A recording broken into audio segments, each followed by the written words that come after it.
बच्चों हम सीखने जा रहे हैं एक्सरसाइज 7.2 का क्वेश्चन नंबर 6। क्या कह रहे हैं देखिए, यदि बिंदु 1, 2, 4 y, x 6 और 3, 5 इसी क्रम में लेने पर एक समांतर चतुर्भुज के शीर्ष हों तो x और y ज्ञात कीजिए। तो क्या करना है इसमें देखिए, सबसे पहले तो हम एक समांतर चतुर्भुज हमको बनाना है, ठीक है। समांतर चतुर्भुज किसको बोलते हैं? ये वह चतुर्भुज जिसमें सम्मुख भुजाएं क्या होती हैं? समांतर होती हैं और साथ ही साथ बराबर भी होती हैं। तो माना मैं इसके शीर्ष इनको बोलते हैं, कोनों को, ठीक है। 4 शीर्ष होते हैं, इन 4 शीर्षों को हम नाम दे दें A, B, C, D और हमें इसी क्रम में लेने पर बोल रहा है, तो क्रम नहीं चेंज करना है। यानी कि A के निर्देशांक क्या है मेरे? 1, 2। तो ये जो समांतर चतुर्भुज है बच्चों, ये कहाँ है? कार्तीय तल में है, ठीक है। तो इसके निर्देशांक होंगे 1, 2 और बिंदु B के निर्देशांक 4y, बिंदु C के निर्देशांक x 6 और बिंदु D के निर्देशांक 3, 5, ठीक है। तो इतनी चीज़ें आपको करनी है सबसे पहले। इसके बाद हमको क्या करना है? इसके बाद हमको जो समांतर चतुर्भुज के जो गुण धर्म होते हैं, जो प्रॉपर्टीज होती है, उसका इस्तेमाल करना है। तो वो गुण धर्म हमको पता होना चाहिए। तो क्या गुण धर्म होते हैं? क्योंकि मुझे x और y के मान में कैसे निकाल पाऊंगा, ठीक है। तो केवल इतना ही हमको दिया हुआ है और उससे हमको जो है x और y के मान निकालने हैं। तो यहाँ पर गुण धर्म का प्रयोग होगा। तो वो क्या गुण धर्म होता है, थोड़ा सा हम इसको समझेंगे। यदि मैं इसके विकर्णों को मिला दूं, D को B से और A को C से, ठीक है, तो इसके जो दोनों विकर्ण हैं, माना ये बिंदु O पर प्रतिच्छेद करते हैं। कोई भी बिंदु मान सकते हैं आप, P भी ले सकते हैं, ठीक है। तो समांतर चतुर्भुज के जो गुण धर्म होता है वो ये होता है कि समांतर चतुर्भुज के विकर्ण क्या करते हैं? एक दूसरे को समद्विभाजित करते हैं। ये प्रॉपर्टी लगनी है।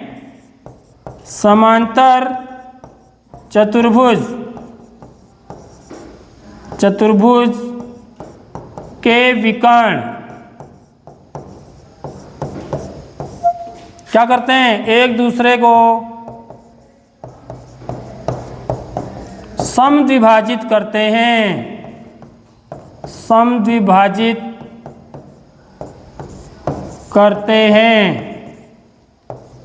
Bisect each other. अब समद्विभाजित करने का क्या मतलब है? इसका मतलब है कि जो OA जो दूरी होगी बच्चों, O और A के बीच की दूरी जितनी होगी उतनी ही O से C तक के बीच की भी दूरी होती है। ये गुणधर्म। इसका मतलब यह होता है कि OA बराबर OC होता है हमेशा, यदि यह समांतर चतुर्भुज है तो। और OB किसके बराबर होता है? O से लेके B तक की दूरी OB बराबर OD होता है। इसी को समद्विभाजित करना बोलते हैं। तो OB बराबर OD के होता है। तो ये चीज़ जो है ना, ये यदि आपको पता है तो हम इस क्वेश्चन को बड़े आराम से कर सकते हैं। इसका मतलब ये हुआ कि ये जो लाइन है बच्चों, ये जो लाइन है, ठीक है, ये और ये दूरी बराबर होती है। तो इसका मतलब O क्या है? O इस रेखाखंड का मध्य बिंदु है नहीं है? क्योंकि ये दूरी दोनों बराबर है। तो इसका मतलब यह है कि O BD का मध्य बिंदु है। ऐसे ही OA और OC यदि दोनों बराबर हैं तो इसका मतलब O क्या चीज है? AC का भी मध्य बिंदु है। समझ रहे हो बात? तो यहां पर मुख्य बात यही है, क्या है कि हमें बिंदु O के निर्देशांक निकालने, एक तो इस लाइन से और दूसरे इस लाइन से। ठीक है, तो हम बिंदु O के निर्देशांक कैसे निकालेंगे वो चीज़ हमको यहाँ पर सीखना है। ठीक, जब O के निर्देशांक निकल जाएंगे तो मेरा x और y का मान निकालना बहुत ही आसान हो जाएगा। ये पूरी कहानी है। ठीक, तो माना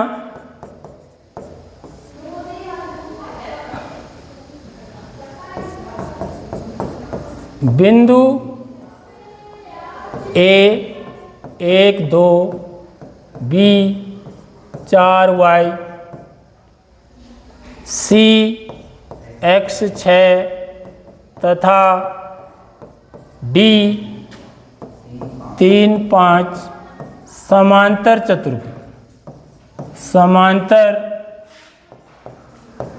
चतुर्भुज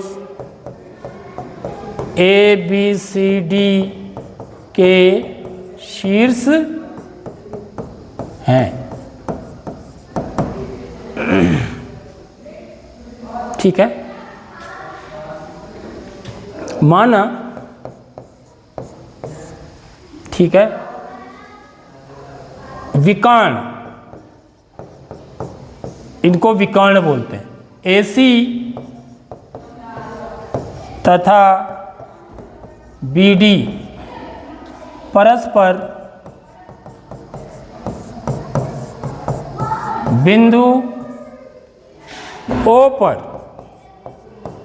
क्या करते हैं, मिलते हैं या प्रतिच्छेद करते हैं। इसको गणित की भाषा में क्या बोलते हैं, प्रतिच्छेद करते हैं। यदि ये प्रतिच्छेद करते हैं तो इसका मतलब क्या हुआ कि समांतर चतुर्भुज को जो गुण धर्म होता है, जो मैंने यहाँ पर लिखा है, इसलिए OA बराबर क्या होगा बच्चों, OC होगा। OA बराबर OC होगा, अर्थात इसका मतलब क्या है कि O जो है बिंदु O, बिंदु लिखेंगे यहाँ पर, बिंदु O क्या है, AC का मध्य बिंदु है, मध्य बिंदु है। ठीक है, ठीक इसी प्रकार OB बराबर क्या होगा, OD होगा। तो इससे क्या पता चला कि यहाँ से चला कि बिंदु O BD का भी मध्य बिंदु है।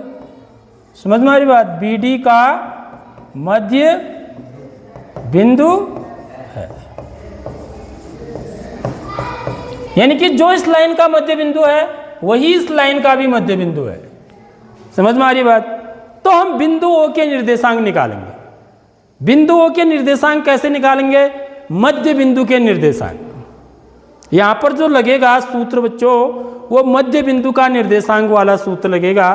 तो मध्य बिंदु के निर्देशांक क्या होते हैं, देखिए, माना बिंदु A है, इसके निर्देशांक क्या है मेरे, x1 y1 है, और यह बिंदु B है, इसके निर्देशांक x2 y2 है। ठीक है, माना इसके मध्य में, ठीक मध्य में यहाँ पर बिंदु P है जिसके निर्देशांक की x और y है। तो यहाँ पर जो अनुपात हो जाता है बच्चों, क्योंकि ये मध्य बिंदु होगा है, तो ये अनुपात क्या होगा, 1:1 होता है, याद रखिए। यानी कि m का मान भी, m1 का मान भी 1 होता है, m2 का मान भी क्या होता है, 1 ही होता है।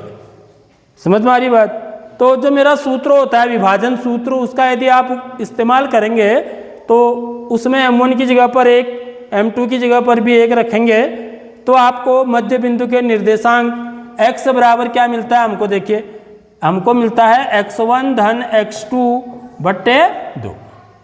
देखो बड़ा आसान सूत्र बन जाता है। x पहला निर्देशांक है इसका, x1 धन x2 बट्टे 2 होगा, और y बराबर क्या होगा, y1 धन y2 बट्टे 2। तो ये मध्य बिंदु के निर्देशांक होते हैं। ठीक है, तो इसी का इस्तेमाल करना है हमको। ठीक, जैसे यहाँ पर इसके निर्देशांक क्या होंगे, OB का मध्य बिंदु निकालोगे तो 3 धन 4 बट्टे 2, और ये क्या हो जाएगा 5 धन y बट्टे 2। समझ में आ रही बात, यहाँ से यह आ जाएगा, और यहाँ से निकालोगे तो क्या आएगा, x धन 1 बट्टे 2 और 6 धन 2 बट्टे 2। ठीक है, फिर हम उन दोनों को क्या कर देंगे, बराबर कर देंगे, तो उससे x और y में मुझे इक्वेशन मिल जाएगी, और उस समीकरण को हल करके हम x और y के मान निकाल लेंगे। तो बच्चों इसके बाद हम क्या करेंगे, देखिए ये मेरा A है, ठीक। तो ए बी के मध्य बिंदु ओ के निर्देशांक निकालेंगे।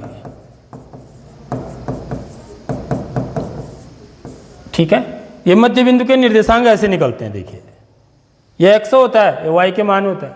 ठीक है, तो निर्देशांक क्या हो जाएंगे? AC का, AB का कह रहा है पहले, सॉरी AB नहीं लिखना था, क्या लिखना था? AC। तो AC, ठीक है, मध्य बिंदु के निर्देशांक x1 धन x2। x1 की जगह पर क्या है बच्चों? इसको 1 धन x बट्टे 2, समझ में आ रही बात? और y का मान क्या हो जाएगा? y1 धन y2, 2 धन 6 बट्टे 2, अर्थात ये क्या आ गया? x धन 1, इसको x को आगे ले लो, x धन 1 बट्टे 2, और ये कितना हो जाएगा? 6 2 8, 8 में 2 का भाग देंगे तो कितने बार जाएगा? 4। ठीक है, तो AC के मध्य बिंदुओं के निर्देशांक ये आ गए। इसी प्रकार हम क्या निकालेंगे? BD के मध्य बिंदु, BD के मध्य बिंदु, BD के मध्य बिंदुओं के निर्देशांक, BD के मध्य बिंदुओं के निर्देशांक ठीक है ऐसे निकालेंगे। ठीक है, 3 धन 4 बट्टे 2, x1 धन x2 बट्टे 2, y1 धन y2 बट्टे 2। ठीक है, y धन 5 बट्टे 2, y धन 5 बट्टे 2, अर्थात ये कितना आ जाएगा? ये आ गया 4 में 3 जोड़ा 7 बट्टे 2, कॉमा y धन 5 बट्टे 2।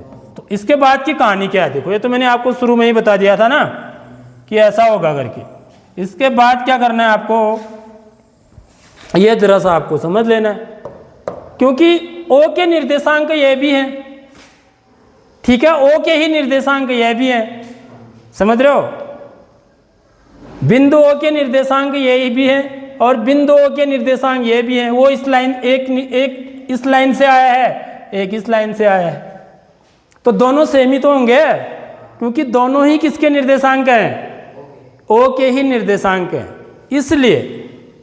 इसलिए x धन 1 बट्टे 2, 4 किसके बराबर हो जाएगा बच्चों?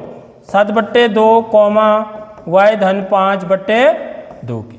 ये दोनों निर्देशांक बराबर होंगे। यदि ये दोनों निर्देशांक बराबर, यदि दो निर्देशांक आपस में बराबर होते हैं तो उसका x निर्देशांक के बराबर होगा और y निर्देशांक के बराबर। इसलिए x धन 1 बट्टे 2 बराबर 7 बट्टे 2। ठीक है, एक तो ये हो जाएगा। ठीक है, चलो यहाँ से पहले x का मान निकाल लेते हैं।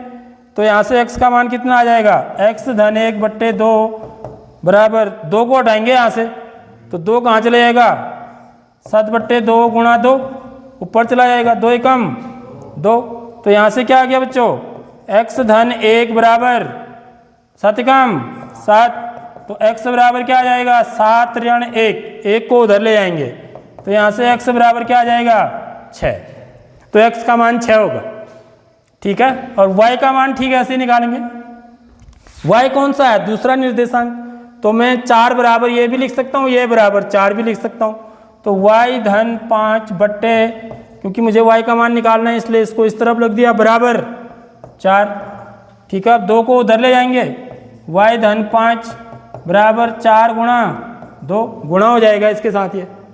तो यहाँ से क्या आ जाएगा? y धन 5 बराबर 4 दूनी 8।